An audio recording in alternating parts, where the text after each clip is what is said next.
کیوں؟ کہ کیا وجہ؟ اس کی وجہ یہ ہے کہ یہ قرآن مجید فرقان حمید اللہ کا کلام ہے، اللہ کی صفت ہے۔ اللہ کا کلام، اللہ کی صفت، کیا مطلب؟ میں بات کر رہا ہوں، یہ میری بات، میرا کلام میرے اندر سے نکل رہا ہے، میرے جسم کا ایک حصہ ہے۔ اسی طرح یہ قرآن مجید فرقان حمید اللہ کا کلام ہے، اللہ کے اندر سے نکلا ہے۔ یہ ظاہری طور پر تو نظر آ رہا ہے کہ انسانی شکل میں اللہ کے علاوہ ہے، لیکن حقیقت میں یہ اللہ کے اندر سے نکلا ہوا اللہ کا کلام ہے، اللہ کی صفت ہے۔ یوں سمجھو، جب قرآن اپنے دوست کی سفارش کرنا چاہے گا، یہ قرآن سفارش نہیں کر رہا، بلکہ اللہ خود اپنے سامنے، اللہ خود سفارش کر رہا ہے۔ قرآن جب اپنے دوست کی سفارش کرنا چاہے گا، اس کا مطلب یہ نہیں کہ قرآن سفارش کرنا چاہ رہا ہے، بلکہ اللہ خود سفارش کرنا چاہ رہا ہے۔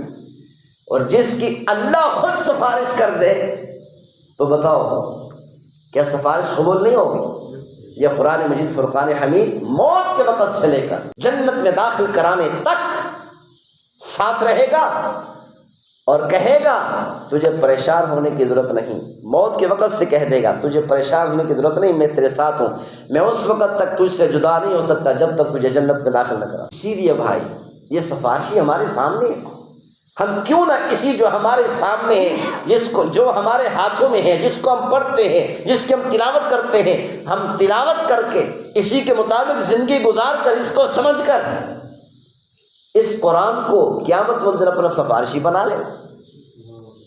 اسی لیے بھائیو ہمیں فکر کرنی چاہیے، یہ قرآن مجید فرقان حمید یہ ایسا سفارشی ہے، ہر موقع پر سفارش، ہر موقع پر۔ مرنے کے وقت بھی ساتھ ہوگا۔ جب قرآن ساتھ ہوگا بتاؤ موت کیسی آئے گی؟ کتنی پیاری موت ہوگی۔ جب قبر میں سارے چھوڑ کر چلے جائیں گے، یہ قرآن ساتھ ہوگا تو بتاؤ منکر نکیر کے سوالات کے وقت میں کوئی پریشانی ہوگی؟ نہیں ہو سکتی۔ جب قرآن ساتھ ہو تو کبھی پریشانی نہیں ہو سکتی۔ اور اللہ کی طرف سے اعلان ہو رہا ہے، اللہ کی طرف سے اوحى اللہ تعالی الی الارض الا تأکل لحما، اللہ کی طرف سے اعلان ہو رہا ہے زمین کو، خبردار اس کے گوشت کو کچھ نہیں کہنا، تیرے پاس مہمان آ رہا ہے، تو نے خود اس کی حفاظت کرنی ہے۔ جو زمین کھاتی ہے لیکن جس کی دوستی قرآن سے، اللہ اسی زمین کو اس کا محافظ بنا۔ بات سمجھا؟ اب قیامت والدن پھر پل صراط پر جب گزرنے لگے گا اس وقت بھی قرآن ساتھ، بتاؤ پل صراط پر کوئی پریشانی ہوگی جب قرآن ساتھ ہو؟ پھر اسی طرح میزان کے وقت میں اعمال تل رہے ہیں، سارے لوگ پریشان ہیں، کیا بنے گا ہمارا؟ اور جس کے ساتھ قرآن ہو تو بتاؤ اس کو نیکیوں کے وزن ہونے کے وقت میں کوئی پریشانی ہو سکتی ہے؟ نہیں ہو سکتی۔ اسی طرح حساب و کتاب کے وقت میں، اور اسی طرح یعنی ہر موقع پر قرآن ساتھ۔ پھر یہ قرآن ایسا سفارشی ہے کہ جنت میں پہنچنے کے بعد بھی نہیں چھوڑے گا۔ جنت میں پہنچا کر کہے گا یا اللہ میرے دوست کے لیے جو تو نے جنت بنائی ہے نا، یہ جنت چھوٹی ہے، بڑی کر، یا اللہ یہ نعمتیں تھوڑی ہیں، زیادہ کر، اس کا نعمتوں کا جو حسن و جمال ہے نا یہ کم ہے، اور بڑھا۔ اللہ تعالیٰ پھر وعدہ کریں گے جنت میں پہنچنے کے بعد، پھر سفارش کر رہا ہے یہ قرآن۔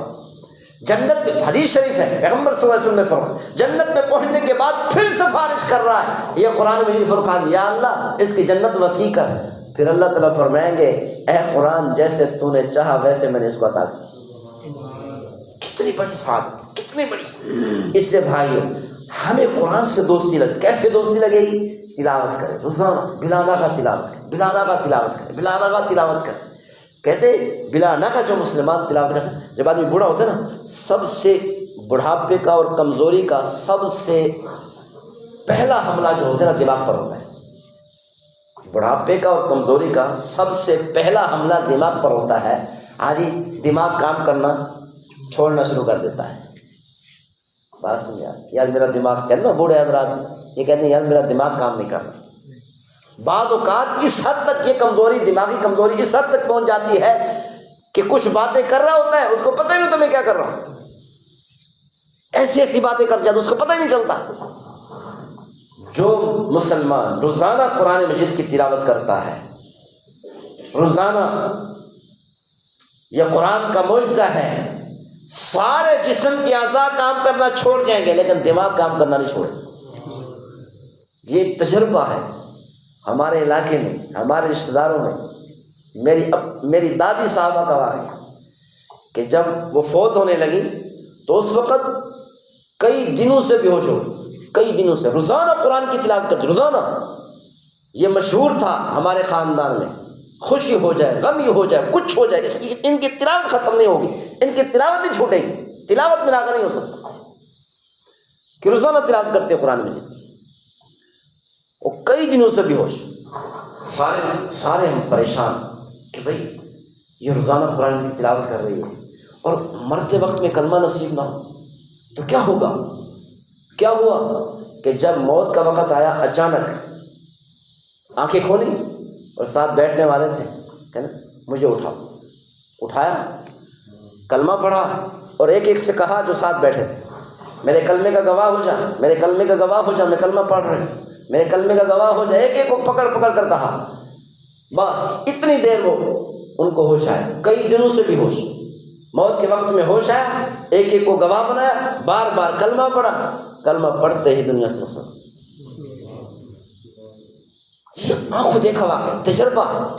جو روزانہ قرآن مجید کی تلاوت کرتا ہے تو اس کی موت بھی ایسے واقع ہے۔ اللہ تعالیٰ ہم سب کو نصیب فرمائے۔